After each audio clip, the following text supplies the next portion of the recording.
Now this is a series turning £1,000 into £10,000. We actually bought these two Super Imprezas for £4,000. Now the red one is way more expensive, so we decided to fix up the blue one first. And we've been spending the last few weeks fixing all the rust, taking the engine out, changing the clutches and fixing any work that needs doing. And it's finally time to get the red one inside and see how rotten it is. Now I knew that this red one had a blown engine, but this is worth a lot more money than the blue one. And when I put the blue one up on the ramp, I was met with a lot of rust on the car, and I'm praying that that isn't the case with this red one. So let's get it inside and let's hope it's good. So she's been sat out here for around a few weeks now, being ready to be brought inside. Now is the time. The bonnet latch is not happy. Now is the time. Oh, for God's sake. I've had to take this lock off the door because it's not a good start, is it? Not a good start. Right, the battery's on. Are we ready for some knocks? He's gonna knock his head off. I've got to drive in the unit. Here we go, here we go. Right, here we go. Ah, fuck, get inside, quick! Oh my God, get inside! Why have I got no power steering? Oh my God, I need two hands. So this is what we have all been waiting for. It's been good doing the blue one, but I know that everyone has been super interested in this red one. This is a red import WRX GC8 V1. So it's a pretty cool Impreza. Now first impressions are not that good because the battery tray is rotten. The front radiator support cradle thing at the bottom is also rotten. So first impressions do not look that good. I'm absolutely terrified because this is the one with the money in and this is the one with the blown engine. So it's gonna cost us at least 800 quid just to get an engine. Now this is the cash cow and I'm absolutely terrified to look underneath it because I was met with a terrible sight on the blue one and we've got a lot rolling on this being good and I don't want to do all that again. So let's see. Okay, so here we go. Everything comes down to this. Oh, right. First of all, huge oil leak. I highly suspect there to be a hole in the engine. But first impressions are it is not as bad at the front as the blue one. You see the arms actually look like arms. I think they look very different. They're alley arms. They're definitely alley arms, which on the other ones they're not. And you can actually see it's got some Powerflex bushes, and the bushes are in good nick as well. The coilovers are obviously not as rotten as the blue one, because that is the battery tray. So the battery tray is starting to go through. It's not as bad as I thought it would be underneath. This is bad. Someone's jacked up on this here. Never jack up there, people. That is probably what's caused all of this to go wrong. Someone's jacked up, cracked it, cracked the paint, and then it's just gone whack. So we need a new one of them. I don't think I can make that, so we'll probably have to try and find a new one of them. Let's go a little bit further down and see. So the center of the car is pretty similar to the blue one. All good, really. A little bit cruddy here, it might need cleaning up.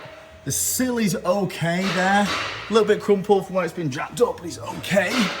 And the sill, again, a little bit crumpled from where it's been jacked up, but it's okay. So the car is quite low. Again, I don't really think the centers of the car are a big problem, so all the floor is fine. A little bit cruddy here to do with the clean up. All the sill down there is fine. Now, all of this bit was okay on the blue one, but the bad bit was all at the back of the engine, so back of the car, sorry. So let's go to the back and see how bad it is compared to the blue one. So here we go, let's have a look. Okay, it is better than the blue one, thank God. The subframe is in better condition. It's not rusty all the way. There's no holes on the rear pockets, which is pretty good. You can see we have to do all of that on the blue one. No holes on this side of the blue. There's a little bit starting to go there at the bottom, which we can just put a plate over. But the outer, or the inner, is fine. We're gonna take the bumper off and have a look. The chassis legs are in much better condition as well. Again, a little bit of surface rust, but nowhere near as bad as the blue one. There's a horrible spider there. Chassis leg on this side, nowhere near as bad. which is great news. Like rear sills, let's have a look. Rear sills, again, subframe mounting points are good. Rear sills are, again, a little bit bent in, but solid, which is good. And this side, we had the nightmare on the blue one. It is good. Again, a little bit bent up, a little bit surface rusty, but much better condition. The subframe bushes are in better condition on these as well, which is great. The arm bushes are in better condition, which is great. So overall, it's a shitbox, yeah, but it's a nicer looking shitbox than the blue one, which is really good news. Now I can't really see any welding that needs doing, to be honest. Maybe we'll see when we start cleaning it up, as we did with the blue one, but the blue one, we could see it straight away. Hey, Gaza! More rust. But no, this one's not too bad. Oh, good.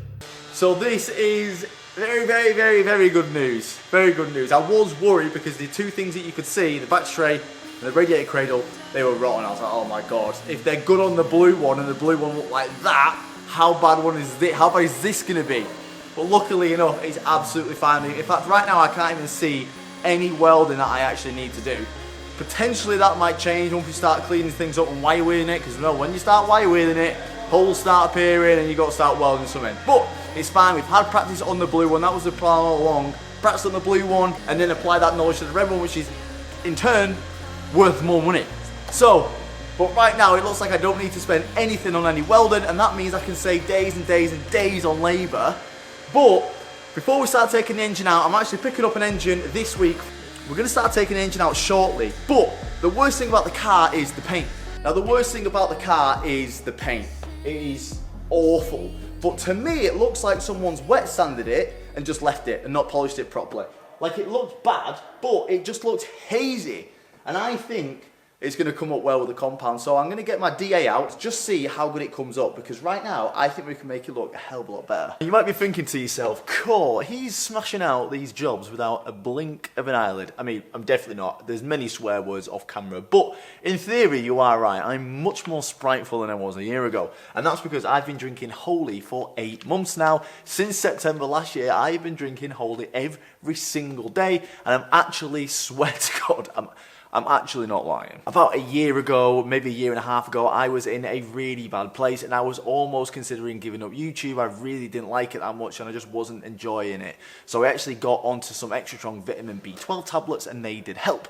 And then around 8 months ago, I actually got onto Holy and I found that they actually had the same vitamin B12 as the tablets, but also another 13 different vitamins and nootropics designed specifically to stop you feeling like a miserable bar steward. And their flavors are absolutely insane. That I have so many at home. The best thing about this is Holy has a tagline which is no bullshit, so they have no sugar, no taurine and no artificial flavors as well, so you can drink these guilt-free. So if you want to see if I'm actually not lying, and I'm not lying, I drink this every single day, there'll be a code on the screen now for you to go and give it a try. I would recommend getting the starter pack because you actually get a lot of different flavors in there. You can choose your favorites. My favorite is the strawberry shark energy, and then they have the hydration as well, which is strawberry and kiwi. And on good days I actually put 1 scoop of hydration and 1 scoop of energy, and it's like super strong, but I absolutely love it. So I'm just going to wipe the door down with some alcohol just to get off any loose dirt. I know theoretically you should really be cleaning and clay barring a car before polishing it, but we're just doing a bit of a test panel here. Now, you don't need to be a professional to DA a car, even though some people will tell you that you have to be. You don't. You're not going to burn through the paint. It's going to take a hell of a lot to burn through the lacquer with a DA. So I got this DA from Amazon for around 35 quid and it's been the best purchase ever. It's probably been the main reason why I've been making good money on the cars, because I've gone over the whole cars with the DA and it's made it look 10 years newer. And just from one quick pass on the door, you can see the difference between the wing and the top of the door, and look at the difference that that has made. So I've just gone over one more panel and it's the top of the wing. You can see where I've gone with the DA. This bit is all super hazy and then it's a lot shinier. Don't get me wrong, it is not perfect. There are still some deep scratches in there, but it is 100 times better. You can see the difference here between the bonnet and the wing, and they were exactly the same a minute ago. You can see some scratches, but again, what do I keep saying? The idea is to not make this perfect, it's to make this better, and that is 10 times better than that. And the top of the door is good, well, not good, but it's a lot better as well. So I think the whole car is gonna come up like this, which will be a massive result if we can get it like that from like this. Look at the difference between those two panels, and that's just me with a £30 DA from Amazon and some Halfords compound with one pass. Now, we're gonna do it properly, so we'll actually get it outside and wash the car properly before doing the whole panel, because if we washed it properly, we wouldn't have so many of these deep scratches, most probably. So, super buzzing with this Impreza, how good it is, you know. Really am actually, how it is underneath and how good the paint's coming up. I think we'll be able to recuperate some of our losses or lack of profit from the blue one with this one. So we're wasting zero time on this Subaru. We're not going to try and dive down why it's knocking or if it's savable. It's most likely not savable. So we're just going to take the engine out straight away. I've actually got a replacement engine ready to go in. I've just got to pick it up. But we know what we're doing. This engine is slightly different than the blue one, but it should be a similar process. Now, I'm sick of this pissing oil all over the floor, so the first thing we're going to do is just drain all the oil out of it, and it'd be good to see what condition it's in and see how shiny it is. That looks very not oily. That looks definitely not very nice. Now, these radiators do have a drain plug on the right, but they're never really that good. They never really let most of the coolant out, and it just goes everywhere. It's taking ages to fucking unthread. Oh. No, it's running all down my hand. So I decided to switch to the good old pull the radiator hose off. Oh. There's hardly anything in it, to be honest. So when pulling an engine out, the most important thing is to take photos of absolutely everything at every stage, because you will get stuck on something, and even though I've just done this engine, I'm still taking photos. So already there's some massive differences between this engine and the blue one, even though they are an EJ20 and they're both a classic EJ20. All the vacuum lines are completely different. So the blow-off valve here is completely different, the intercooler is completely different. These vacuum lines are totally ran completely different. All of the power steering pump is completely different. The coolant lines are ran completely different. There's vac lines down here which is ran completely different. The idle control valve and some other sensors here are completely different. The MAF sensor's completely different. So, although it looks the same from an outside point of view in terms of the manifold, it's actually almost a completely different engine, really. First thing we're going to do is remove, oh my god, the throttle body's totally different as well. The throttle body's over here. So yeah, I'm going to treat this as we're taking a new engine out. That's loose, which is weird. We're going to take off the intake and just really get a look at everything underneath and just take some more photos. That's probably going to be the easiest thing. So let's get this intake off. The first thing we're going to do as well is remove both of the Subarus have got it, if I can. More so this. We're going to take off these filters. Subarus do not like these aftermarket air filters, especially when they've not got a map. I remember my old one, I just did a test one day. I put on the stock airbox, went for some drives, changed to one of these filters, and it drove awful with one of these filters on. So these engines, that's the thing, these engines get a rep for being good engines and they get a rep for being bad engines. They don't like being messed with. Like, people ask too much out of them. Like, yeah, an Evo you can put through spaces, the 4G63s, they can deal with it. These EJs can't. If you've got one of these cars, enjoy it for what it is. Don't try and make it into some kind of, you know, high horsepower, high revving, loud. They don't like being modded. That's my experience of them anyway. Now, my main reason to take the airbox off first was to get photos of these vacuum lines, because these are really important to get the right way, and it's really easy to put them in the wrong way. I don't know who's been messing with this car, but it is not good. These are loose. You've got the intake wasn't even bolted down properly to the turbo. The intercooler is just basically loose. So it's a shame that people buy cars like these and then just like, I don't know, maybe someone's just started working on it and then just gave up and just left half the bolts out, which does make sense, but I hope that is the case. I hope it's not been driven around like this, because no wonder it's fucking blew up. Now we need to take off the intercooler to get access to the starter motor and all of the bell housing bolts underneath it. Now this car has an alley rad, which is great because it is a good upgrade from the plastic standard ones, and this one's even easier to take out than the blue one. There's actually no bolts holding this on, it's just the coolant lines. I've got one of the main body grounds of the car here, which has just completely been cut, it looks like. Not sure what's happened there. Falling off there on a crappy, it's just rough. Like, it's a shame seeing a car like this. Amp wiring, ugh.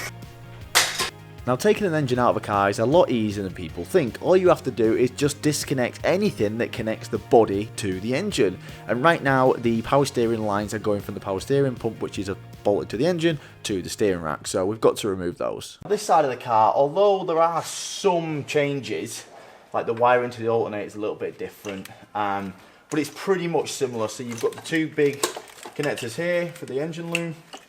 And then we've got the wire going down to the starter, which is pretty much the same, just a bit of a different connection.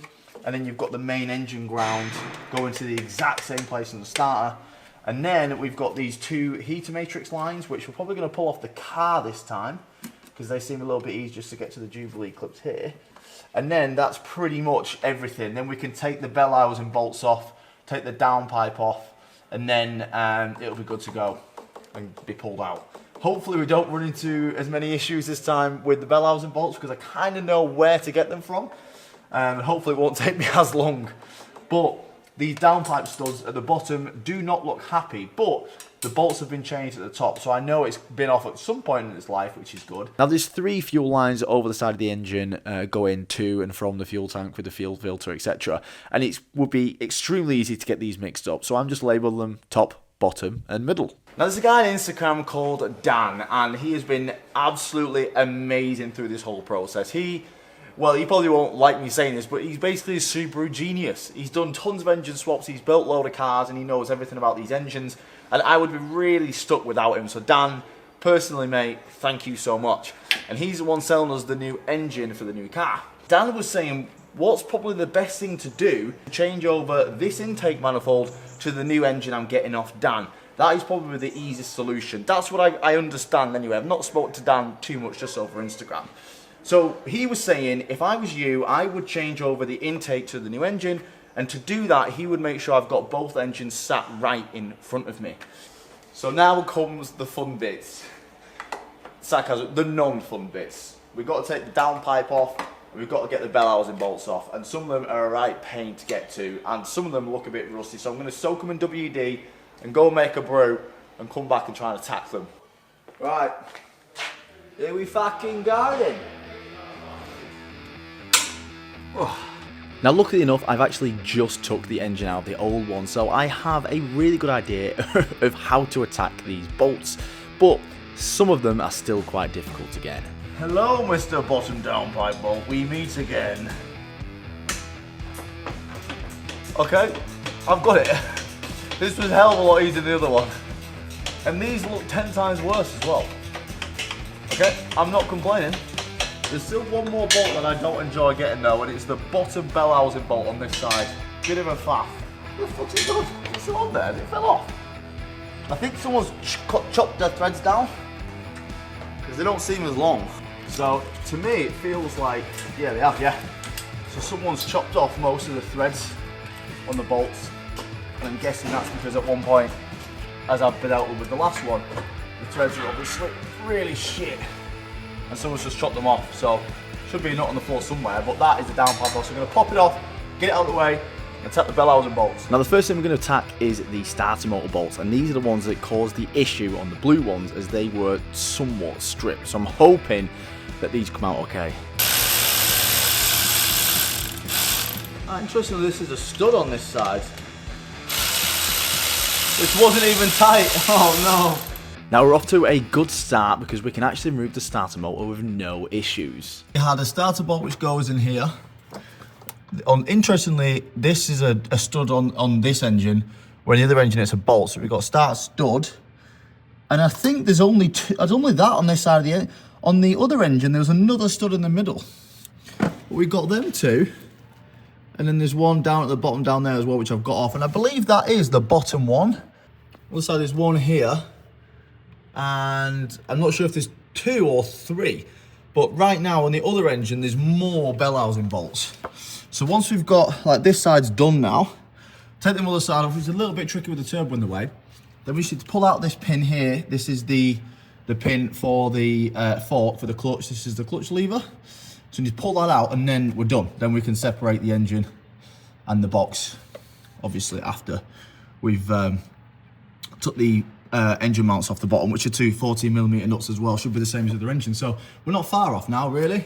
Okay, so there's definitely more of a story to this car than we think, because one of the starter motor nuts was hand tight. One of the bell housing nuts at the bottom was hand tight, the one that's usually a pain to get rid of. Well, it was a bit more than hand tight, but it definitely wasn't like tight. And I believe there should be one more bolt in the middle here, but there isn't. It feels like there should be. What it feels like is that one of the bolts have snapped. That's what it feels like.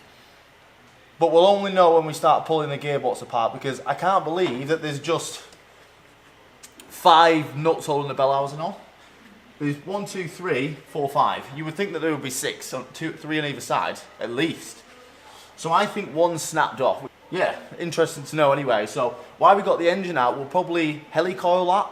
So we'll take that thread out that snapped in the head, and we'll helicoil it and put a new thread in it as well, just so we have got 6 bolts. So now we can pull out the pin for the gearbox and we can get the engine out.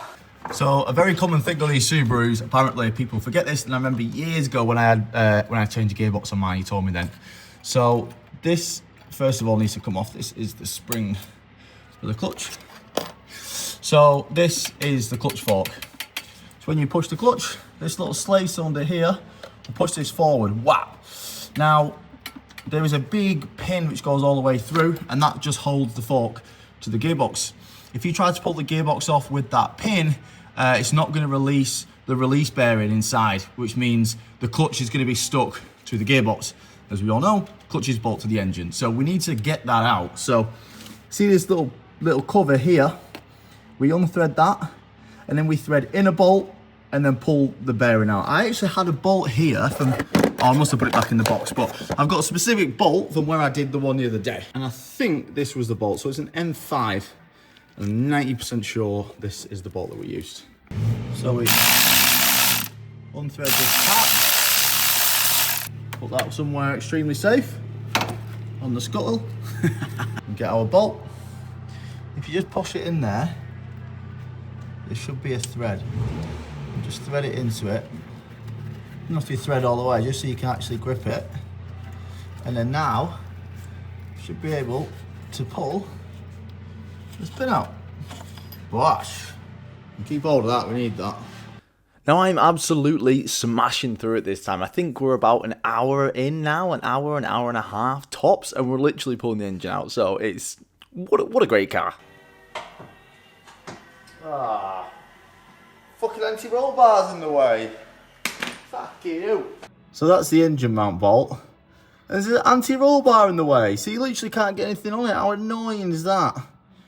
If I've got to remove this anti-roll bar, I'm going to be annoyed. It might not be too bad. It might just be worth just whacking it off there and lowering it. But it's not going to lower too fast. It's just going to hit that. So all I have to do was just take off that 114mm bolt for the anti-roll bar, and I could easily get to the 17mm nut for the engine mounts. So now we can hook up the engine to the crane and we can start lifting it up. Now I did somewhat learn the trick of getting the engine out in the blue one, and you have to lift the engine up so that the actual studs come away from the subframe, and then you can move it forward away from the gearbox. So I lifted it all the way up until the studs came off the subframe, and then I got a jack underneath and held the gearbox, and now I'm just trying to separate the gearbox from the engine. Now you might have to be a little bit aggressive with some screwdrivers just to try to pull away the engine from the gearbox, because it has been sat on there for quite a while. And with the help of my man Gaza, because we need the bonnet lifted higher, we can actually lift out the engine for the red one, and we're about 2 hours in at this point. And just like that, the engine is out of the car. Now I'm not going to touch this engine until I've got the new one sitting right next to it, because I want to make this process as easy as possible of changing the intake manifolds over. Now I am actually going collecting an engine tomorrow, so this is going to be happening a lot faster than I think. But before the engine goes in, we need to fix a few things in the engine bay. The battery tray is rotten and the radiator cradle is rotten, so we need to fix those as well. And we also have a power steering leak from some of the lines. So we're going to tidy up the engine bay before the engine goes in, but it's looking like this red one's going to be finished before the blue one. So we'll see you in the next video, and hopefully we can get this engine up and running.